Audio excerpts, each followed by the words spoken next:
We are live. JT here. Welcome to The Huddle. The Huddle is where I sit down with successful people from the world of sport and coaching. It's so we can learn more about their journey to greatness. Why do I have these conversations?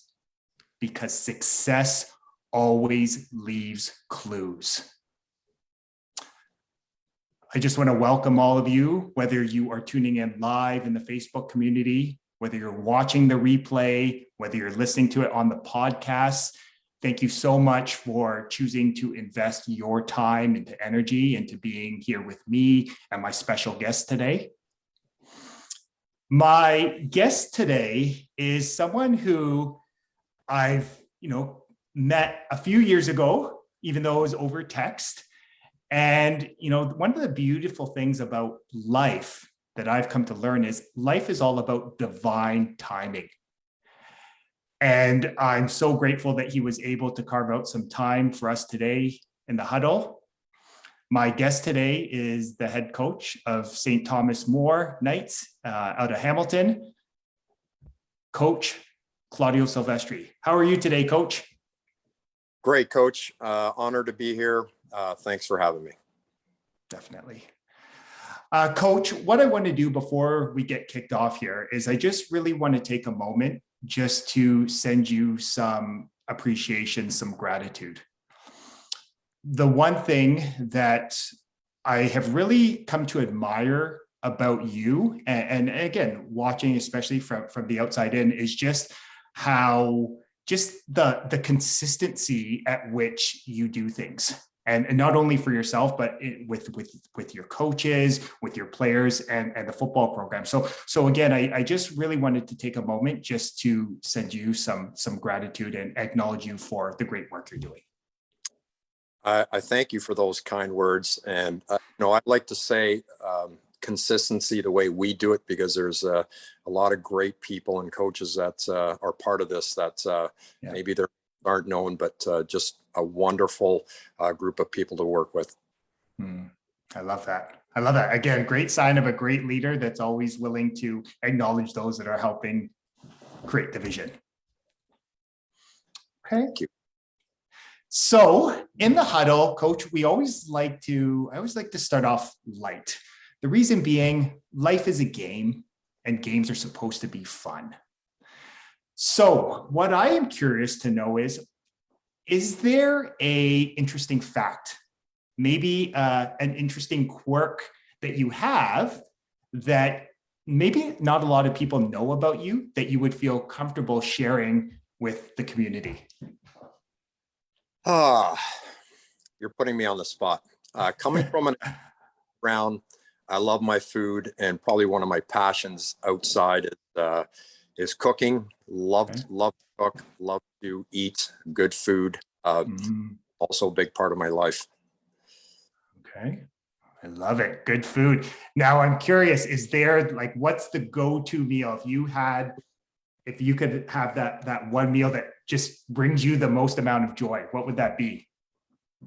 You know what? I'm going to get real simple. Homemade meatballs with a fresh sauce. That's about as simple as it gets, and that's about as good as it gets. Okay, I love it. You're making my mouth water a little bit here, so I'm already starting to think about lunch and how amazing it would be to break bread with you, Coach. You know what? It's part of our program. I'll share a little story with you at the end of each season. I invite the whole coaching staff with their wives, and my lovely wife and I cook for them, and we have probably one of the best nights of the year. So we all look forward to that, a long season. That's awesome, Coach. I love that. I love the simplicity of that and building that sense of community, that sense of family. So really love that. It's a great night.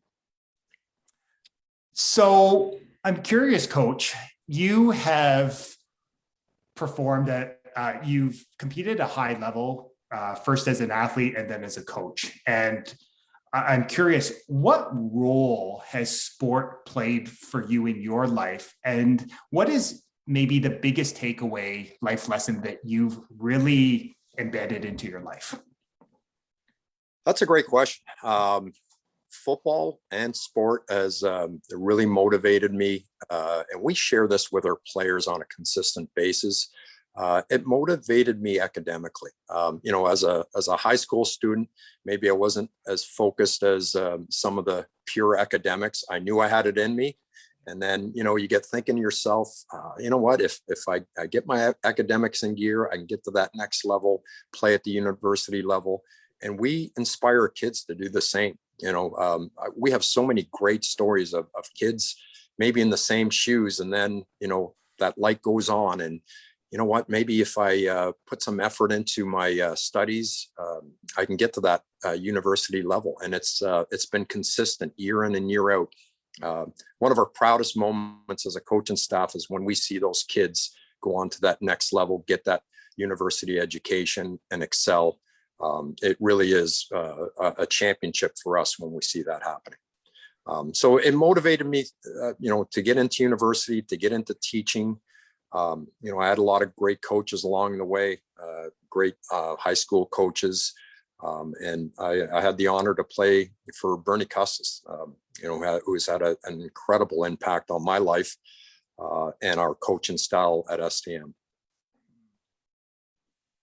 And what I love about that, coach, is, really that sense of creating that bigger vision, right? About using football as a way to pull, right, people to really reach their potential, for as cliche as it sounds. Now I'm curious for you. Like you, I also maybe didn't see the value in school when I was a younger man, but sort of the lure of playing university football pulled me to that next level. I'm curious, was there a moment for you where the light bulb went on and you realized, okay, like now's the time I gotta, really attack school and really start to achieve all that I'm capable of? Well, back in those days, I'm a little older than you. So we used to have grade 13. So it was probably the grade 12 when, going into that grade 13 year and saying, I want to play this at that next level, and I got to get serious with my studies. So, and a lot of kids do that even now. We kids that maybe have struggled earlier on, and then football inspires them. For some of the kids, it's the best 2.5 hours of their day when they come out and they're with their buddies and play the game that they love. And, it inspires them to do well. And you know what, we have a great coaching staff, both junior and senior. A lot of us are full-time teachers at the school. So we're with the kids day in and day out. The minute we even smell trouble, we hear it from the VPs before their parents or anyone else. So we're on the kids, we're with the kids all day long. It helps them stay out of trouble. It keeps them in the classroom, and it keeps them motivated. And that's part of what we do. So it really sounds like you've created this environment with the coaches, with the admin team, with the parents and the players, to really create an environment that allows everyone to thrive. Without a doubt. I mean, that's part of coaching. I think Marv Levy said back in his days in Buffalo, a coach is a great teacher. And you have to be both, and not just a teacher in the classroom, but a teacher in life. So we're there. Sometimes we're their guidance counselors. Sometimes, we're a shoulder just to cry on at sometimes. But these are young kids that need support. They're wonderful student athletes and people that we love supporting. We're with them day in and day out. And we kind of believe in that family kind of atmosphere at STM. And I love how you share that. And again, going back to what you were talking about, simplicity. And it really, the more I chat with great coaches, and this applies to great coaches at any level, whether it's great high school coaches, community coaches, university and professional coaches, it's really that sense of community, that sense of family, that sense of deep belonging, that it just seems the most successful teams, organizations really foster that?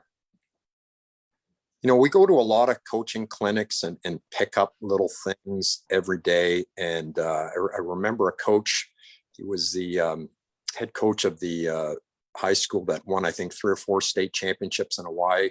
The clinic was in Michigan years ago, but he just said, you have to show the kids you love them and they'll follow your path. And we try to do that. We really do. It's not a pretentious thing. It's a thing that is in our hearts, and we do love care for these kids. And it shows in the way they interact with us and the way they display themselves as student athletes in our school. And I love that. I love how you talked about, right? Like it's like one thing I often share is like serve their heart, right? Like those 3 words remind me about what it's all about, right? Like serve their heart. And I'm not talking about, that physical one, but, really like serve that, that emotional heart, right? That subconscious, like, so again, I feel, again, life's divine timing. I just another reminder of why we're having this conversation today. So I'm curious, you moved what's really drawn me to you is the level of consistency. And again, I know that it's not just you, it's part of, it's the coaches, it's the players, it's the admin team, it's everyone, it's the community. The consistency at which the program has excelled is as great as any high school program I've seen, not only in Canada, but any level of football. I'm curious, what has been the thing, if you were to say, that has allowed you to create that level of consistency over the last 20 plus years? We've been really consistent as a coaching staff. And I'm going to give props also to the junior program as well. The same coaches have been there for, I'm going to say decades. And I'm going to say the same for the senior level. The guys that are doing the work in this program, Joe Burke, our defensive coordinator, has been with us since 2004. Just a brilliant football mind and just a real close personal friend. Rob Fucciarelli, who's been with us since 2008, our offensive coordinator. Again, just brilliant offensive mind and just dedicated. Rob Mena, ex head coach in our league that we're able to get. He's been with us for such a long time. And even our outside coaches for years and years. We have the same coaches coming in, putting in their time. We kind of use the motto, all in, we're all in. We're there to serve the kids. And I think that's been a real benefit, that the kids know what they're getting. The same coaches are going to be there. They know what expectations they must uphold inside the classroom and outside. So that's all part of that consistency.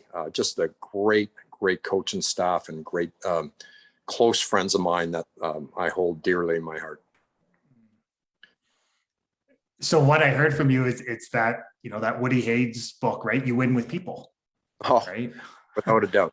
I'm just a small part of this. Okay. Oh, I love that.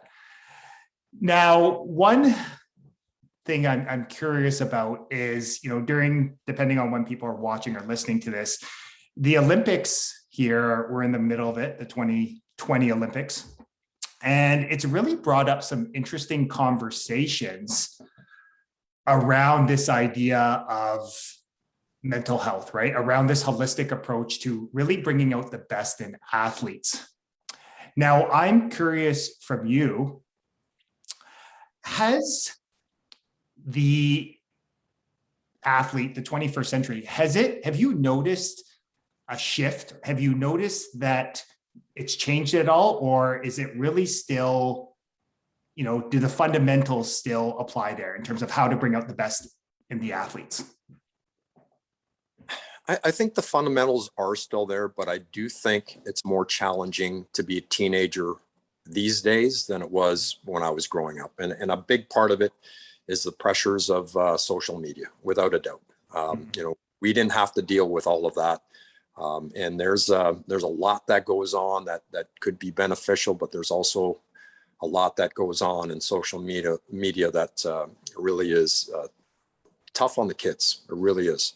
It's a huge challenge. And we talk to the kids about social media, obviously the do's and don'ts. And I think it is a lot more challenging to be a teenager these days. And I have a couple myself than it was when we were growing up. No, and it brings up a great point about, every generation has its own unique challenges and obstacles. And I think you bring up a great point that social media is something that's, I think, tech's here to stay, as we could probably agree. So it's really about, teaching young people actually how to use it to their benefit as opposed to their detriment. So I'm curious, is there anything that you do with the players? I know you said you have a couple of your own teenagers. Like, is there anything that you really sort of preach with them to show them how to use it as a tool to actually help them thrive? Well, as an educational standpoint, it's one. You can tap into your phone and basically have access to anything you want in terms of information. You don't have to go to the library and research books. It's basically there for you. So that there are a lot of wonderful benefits from social media, the internet, and everything regarding the electronic age that affects their lives. So we do try to encourage that part of it. And stay away from the other part of it, because it's amazing. Like we can come in on a Monday morning and be called in by the VP or the principal, and something may have happened on social media that just was inappropriate, and we have to deal with it right away. So we preach to the kids often that be careful what you do, because it might first of all, you're representing our program. Don't do anything that's going to embarrass us as a program. Yeah, no, and I love what you're sharing, right? Like, play for the name on the front as opposed to one name on the back is this famous sport cliche. One of the things that, an interesting conversation I actually had with Coach Fucciarelli was after when I spoke at the Football Ontario clinic, and it was coming from a lens of, I was speaking a lot about calm and confidence, how that really is the key to helping athletes thrive. And it was interesting because Coach Fucciarelli said that it was a very similar message to what you preach, right? So I'm curious from you, how important is it to help our athletes understand and become truly calm and confident as a way to help them thrive on and off the field? The things that we do day in and day out really transform into lifelong lessons. They really do. Whether it's showing up first at practice, it's given 100% in every drill, finish every play, play to the end of the whistle, consistency, hard work. That transforms into life. It really does. And we know the kids that go through our system and display those skills, we tell them all the time, you're going to be good in life. You keep doing all the great things that, we've seen the last 2-3 years. And there's no doubt in our hearts that you're going to be successful in life. It is a transformation, sports and life. You do learn a lot of things, and there are a lot of parallels that work out in the end. So it's interesting you talk about that, right? That success in life is really is 95% mindset, 5% strategy. And when we apply those, certain principles, it allows us to win at the game of life. No doubt. No doubt. I mean, and you know what? We have players that come back to us years after and tell us those little stories that we may have shared, or some of that inspiration that they may have got from one of our coaches or the program, and just thank us for it. And, those are the things that really make you feel good as a coach when you hear those stories. Mm. I had a student.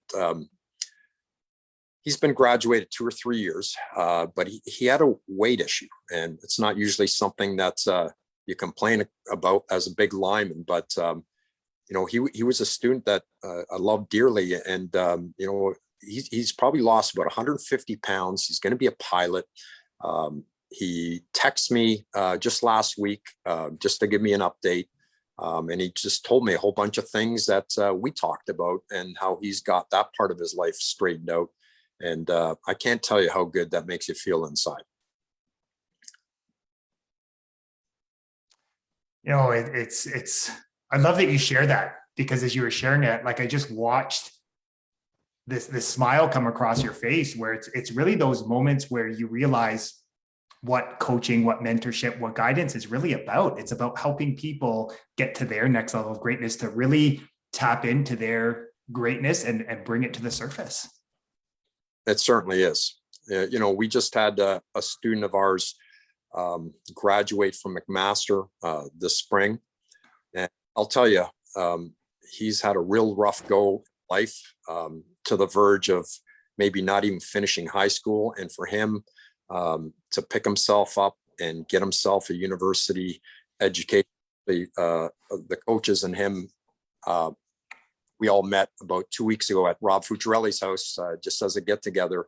And it was just great to see him on his feet. He's dating a wonderful young lady. He's going to be a firefighter. The struggles that this young man had to endure has just been incredible. And the stories like that inspire us as coaches. It really is. A lot of kids come with a lot of difficulties in their life. And, if football can help that, we're on the right track as coaches. So I'm curious, you have coached, you've mentored, thousands of young people, right? Both on and off the field. And I'm really curious, from your experience, what has to happen for that light bulb to go on? And I think it's that, and again, coming from a background in teaching, right? Those are those moments where it's like, they get it, right? Where you see them taking and just running with it. Is there that, what has to happen for someone to kind of go, oh, light bulb on, and them really achieving, great things? As you're teaching it, you have to live what you're preaching. And I think when they see that, and they see that you care about them, I think that's a big part of their inspiration. They'll go through the wall for you. And when they see that you care and care about them, not just as athletes, but as people, I think a lot of kids get inspired by that. And it's wonderful to see. We're really proud of our relationship with our student athletes as a whole coaching staff. And like I said, we have 5 full-time staff members at the school that are with these kids all day long. It's amazing how much time we spend with these kids, whether it's on lunches or after school or off season, during in between classes. I mean, you got to be there for them. So it sounds like it's really about building those trusting and caring relationships. Without a doubt. And that transfers, on the gridiron. You have to have that same trust and love for each other on the football field, because you're not going to win games if the team doesn't love each other. It really is a profound statement in consistency and winning. We find that some of our greatest teams have had the greatest love for each other, whether a grade 11 or a grade 12 plus coming back for an extra year. Those kids are pretty close, and they care and respect for each other. And it's such an important part of our program. And what I love about what you share is it's such a simple idea. And it's really interesting that as I've chatted with more coaches, it's these ideas about really loving and caring and building those trusting relationships that really help teams thrive.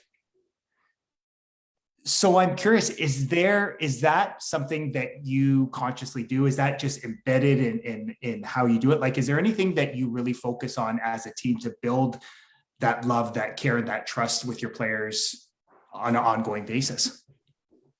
We feel that our 50th player on our roster is just as important as our number one player. Those leaders, those captains that are chosen know that, and they know that deeply, and they when they go out Friday night before a game for a team chicken wing night, that 49th player, that 50th player, they make sure they're invited and they come along as well. And we always say everyone has a role on our team. Not everyone could be the running back and quarterback. We need backups. We need people on special teams. We need, it's amazing. Some kids work so hard day in and day out throughout the year just to get on that field. And, when they do get on, you hear those starters really support them. And that really just throws a tremendous vibe throughout the team. It's amazing. And I love that you share that, because that's true buy-in, right? Where, for that 49th, that 50th player to really buy into the big vision of the team, of the program. And like you said, it's so beautiful when you're just surrounded with people that truly just want to celebrate and pick each other up. And again, you're giving me goosebumps, Coach, just thinking about like the power of team. I appreciate that. We had an athlete that got in this a couple of years ago, and it was during one of our, I think our 2017 OFSA game, and just did a tremendous job on special teams, just a force. But he turned into one of our best players the next year. So he put in the time, he put in the work. This young man was a tackling machine. And again, it was all through hard work, paying his dues, working his way up, and then just becoming an absolute force and domination the year after. Those are great stories. So I'm curious, you brought up the 2017 OFSA game, which sort of sparked this memory. Like, since 2016, obviously the last 20 years, again, the success speaks for itself. But in the last, since the last 5 years, right? Consecutive OFSA bowls. I'm curious to achieve at that level of success, of excellence. What has been the biggest takeaway for you in the process of winning multiple OFSA bowls every year? You know what, we talked to the kids earlier on in the season, very early, and we talk about our goal, and then we stop talking about our goal and talking about how we're going to achieve that. And that's day in and day out. We're not allowed to talk about that until the end of the season. We know where we're heading. We know where we want to get to, but talk isn't going to get you there. It's day in and day out, hard work. And we approach every game the same way. No matter who the opponent, there's a tremendous amount of respect in our league. And first of all, in Hamilton Catholic, in every game that we play, the kids know that they're going to be in for a tough game. We stay away from that arrogant attitude and mindset that things are going to be easy, because they're not. And once you start thinking they're going to be easy, that's when it comes up and bites you. So I think it's just that consistent approach. We talk about Friday's game. We don't talk about next week, next month, who's on the slate, what's going on in the playoffs, because we're not in the playoffs yet. So, and it's just not allowed. Even on the practice field, we do not talk about it as coaches with the kids. The kids are not allowed to talk to us about it. We're focusing on Friday's game, Friday's opponent and getting prepped for that the best way possible. Mm.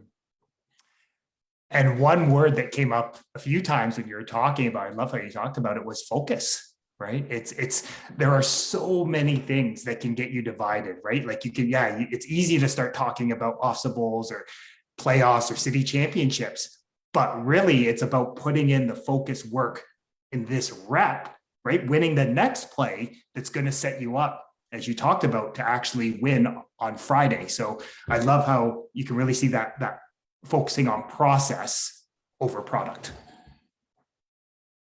Coach Burke takes Bill Belichick's line, "Do your job." And once they start focus, in fact, we have it on one of our t-shirts, "Do your job." So they know to stay focused. And that's just such an important part of what we do day in and day out.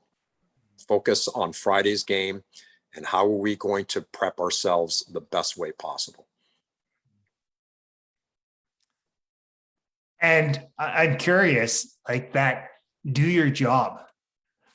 Have you noticed your players start applying that to areas away from just the football field?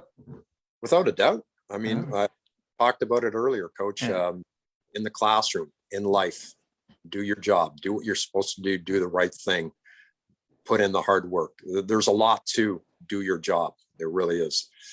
And not about pointing fingers to anybody else. You know, once you start hearing a complaint or he should have done that, or no, do your job. We'll worry about that. I love it. I love the simplicity. Keep it simple. You have.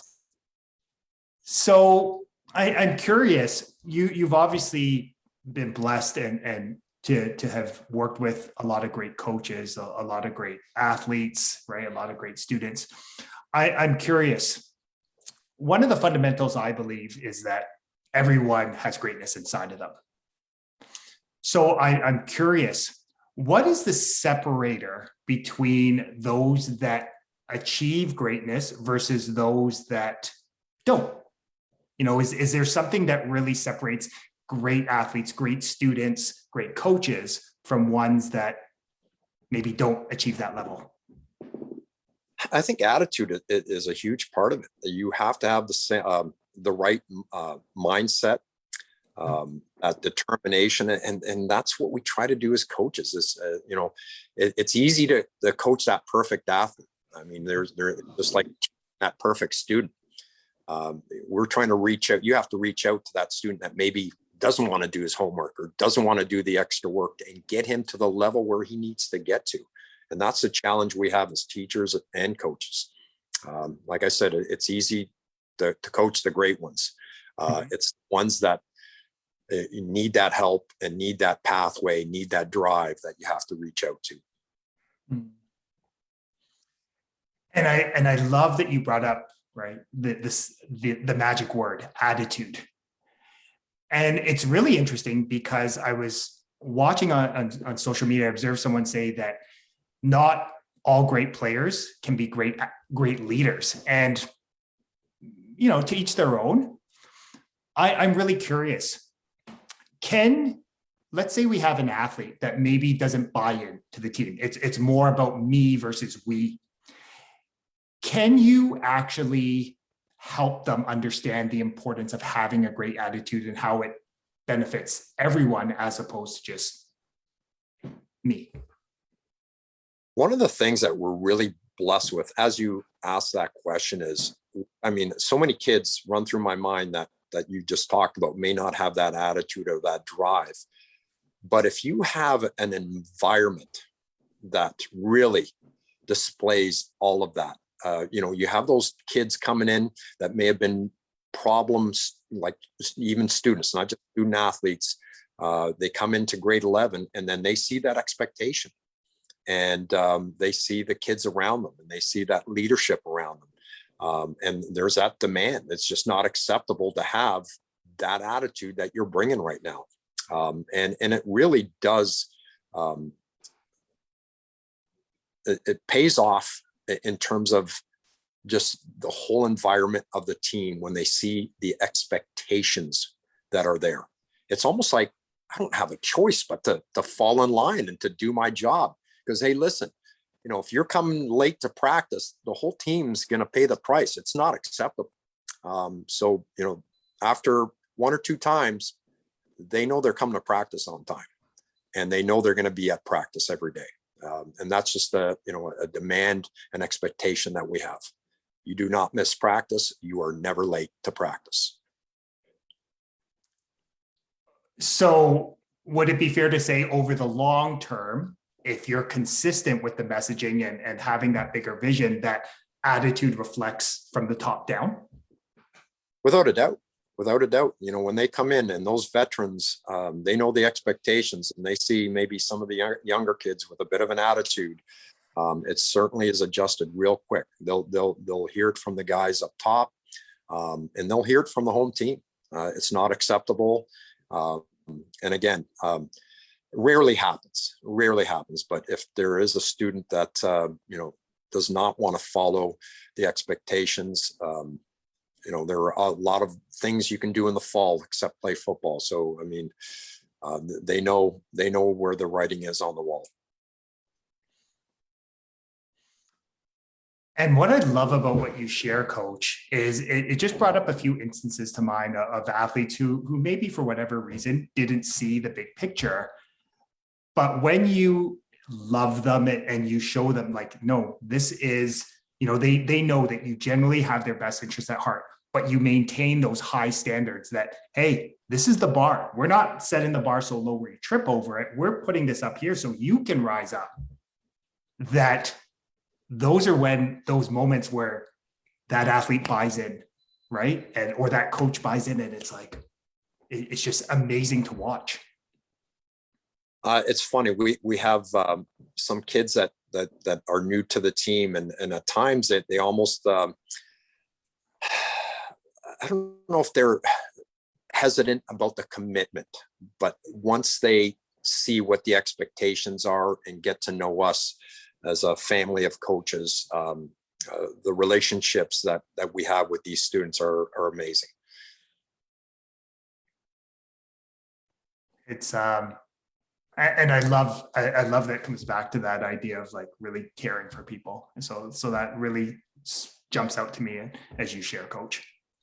We'll have some of them, and maybe not so much myself, but we'll say as a coach, like, okay, coaches, we were intimidated, or we may have been afraid because we know what your expectations are, and then we got to know you, and this is great. So, it's nice to know what the expectations are for a new student coming into our program. Really do. Again, it starts from grade 9. They come to our school and they know what the expectations are. They really, and if they're coming to STM and playing football, they know it starts in grade 9 and until you graduate. I just heard your message, right? Like how we titled this conversation, getting better. They know the expectation is getting better every day. That's what you're going to get pushed to do. Yeah, and again, we try to do that every day as coaches. We learn from the kids. We learn from games. We learn from coaching clinics. And if there's something, we meet as coaches every single day. And if there's one tiny little thing that we can bring to the program that's going to help the kids and help the team, we're going to do it. Lou Holtz once said, how do you tell if a tree is alive? There are no longer leaves. We want to be that tree that keeps growing. And that was just a profound message that we got from the great Lou Holtz in one of his speeches that we saw in Notre Dame. Oh, love that, Coach. So would it be fair to say that, great leaders always have that curiosity, that curiosity to ask questions and get better? We ask ourselves questions, and as a coaching staff, and there's a lot of alpha males on staff, and we all have our confidence levels. Sometimes we put it this way: we challenge each other every single day, and it's a healthy thing. It really is.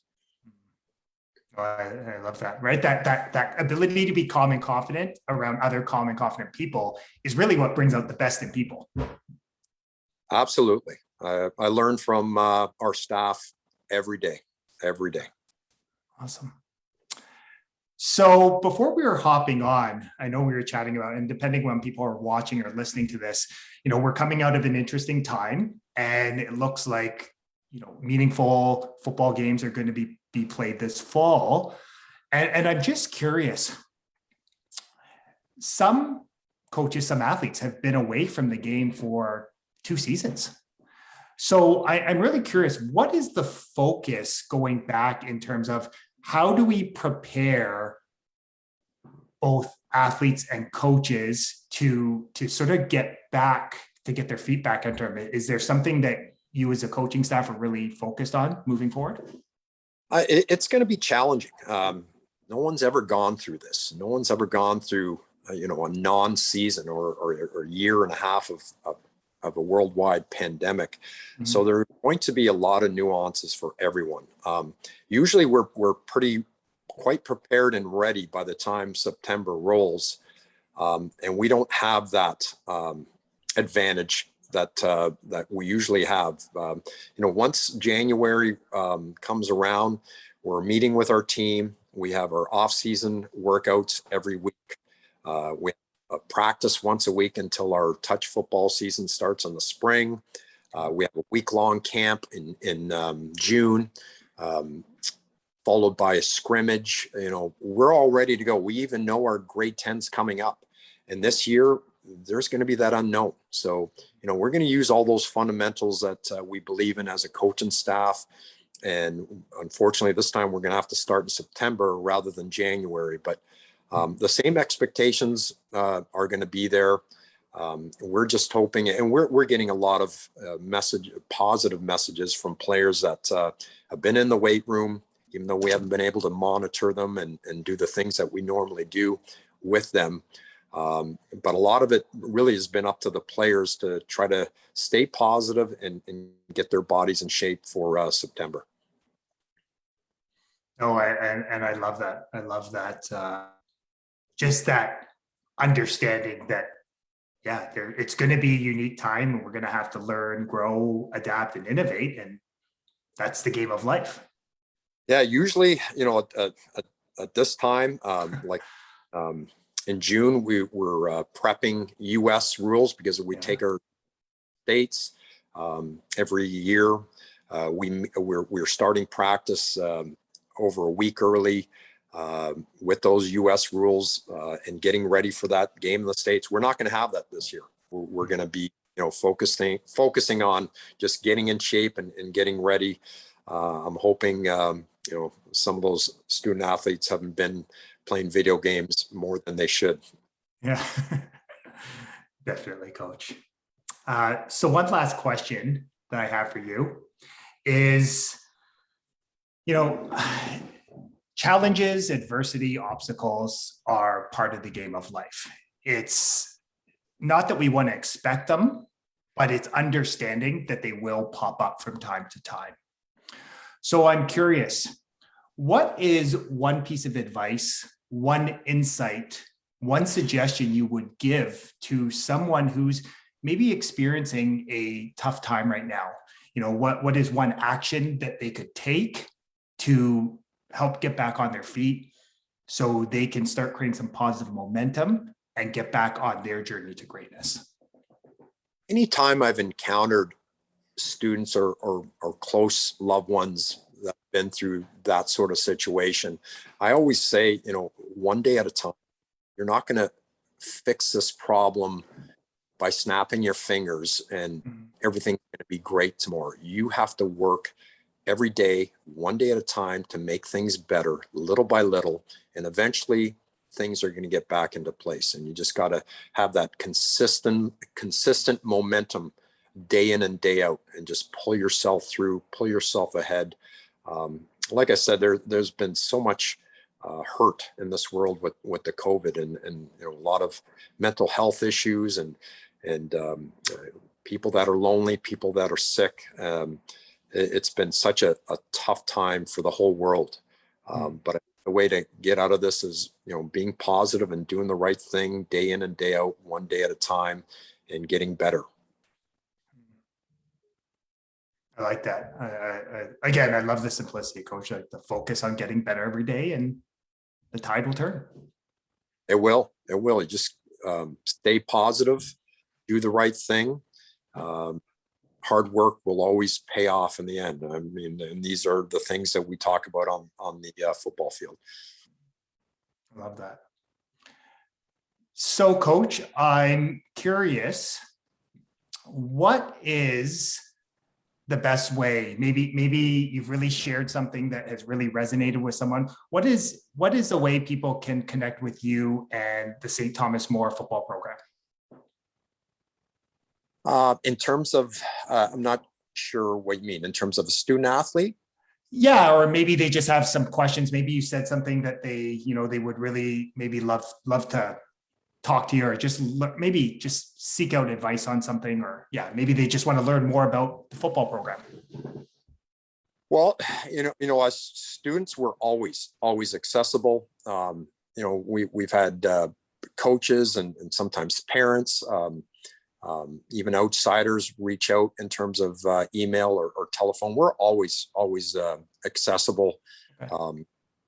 Even former players, they reach out, and we still have very close relationships, which is wonderful.